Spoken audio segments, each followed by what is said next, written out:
తెలంగాణ సాధన లక్ష్యంగా టీఆర్ఎస్ చేపట్టిన సంకల్ప సభ దేశంలోని కోట్లాది మంది జీవితాల్లో మార్పు తీసుకురావాలని టీఆర్ఎస్ చీఫ్ కల్వకుంట్ల కవిత అన్నారు. బీసీలకు చట్టసభలో 50% రిజర్వేషన్లు కల్పించే వరకు పోరాటం కొనసాగిస్తామని స్పష్టం చేశారు. బీసీ రిజర్వేషన్ల బిల్లును వచ్చే బడ్జెట్ సమావేశాలలోపు ఆమోదించాలని, లేకుంటే 1000 కాళ్లతో చలో ఢిల్లీ కార్యక్రమం చేపడతామని హెచ్చరించారు.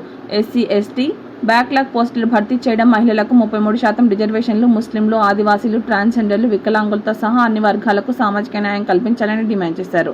అలాగే మహాత్మా జ్యోతిరావు పూలే దంపతులకు భారత రత్న ప్రొఫెసర్ జయశంకర్కు పద్మవిభూషణ్ ఇవ్వాలని తీర్మానించారు. తెలంగాణ ప్రభుత్వం కేంద్రానికి లేఖ రాయాలని డిమాండ్ చేస్తా ఉన్నాం. రాజ్యాంగబద్ధంగా ఎస్సీలకు దక్కాల్సిన నిధుల్లో ఒక్క రూపాయి కూడా పక్కదారి పట్టకుండా చర్యలు చేపట్టాలి. ప్రతి రూపాయి ఎస్సీల అభ్యున్నతి కోసమే ఖర్చు చేయాలని ఈ సభ తీర్మానం చేస్తూ ఉన్నది. కేంద్ర రాష్ట్ర ప్రభుత్వాల్లో ఖాళీగా ఉన్న ఎస్సీ, ఎస్టీ బ్యాక్లాగ్ ఉద్యోగాలన్నీ భర్తీ చేసేందుకు ప్రత్యేక నోటిఫికేషన్ ఇవ్వాలని ఈ సభ తీర్మానం చేస్తుంది. ఏమైంది, అలసిపోయారా? ఆదివాసీలకు అడవులపై సంపూర్ణ హక్కులు కల్పించేలా మేం పనిచేస్తాము.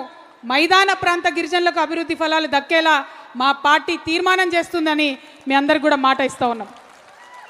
డీలిమిటేషన్తో సంబంధం లేకుండా చట్టసభల్లో మహిళలకు 33% రిజర్వేషన్లు కల్పిస్తూ పార్లమెంట్ ఉభయ సభల్లో బిల్లు పెట్టి ఆమోదం తెలపాలని ఈ సభ తీర్మానం చేస్తుంది.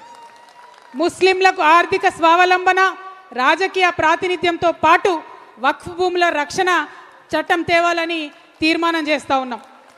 క్రిస్టియన్లకు ఆర్థిక స్వావలంబన, రాజకీయ సమప్రాతినిధ్యం కోసం ఈ సభ తీర్మానం చేస్తున్నది. సిక్కు సోదరుల అభివృద్ధి కోసం, ఆర్థిక స్వావలంబన కోసం ప్రత్యేక కార్పొరేషన్ ఏర్పాటు చేయాలని ఈ సభ తీర్మానం చేస్తున్నది. ట్రాన్స్జెండర్ల అభివృద్ధి కోసం, స్వావలంబన కోసం ప్రత్యేక కార్పొరేషన్ ఏర్పాటు చేయాలని ఈ సభ తీర్మానం చేస్తున్నది. చివరిగా వికలాంగుల కోఆప్షన్ మెంబర్లుగా అవకాశం కల్పించడంతో పాటు వారికి హామీ ఇచ్చినట్లు పెన్షన్లు పెంచాలని ఈ సభ తీర్మానం చేస్తూ ఉంది.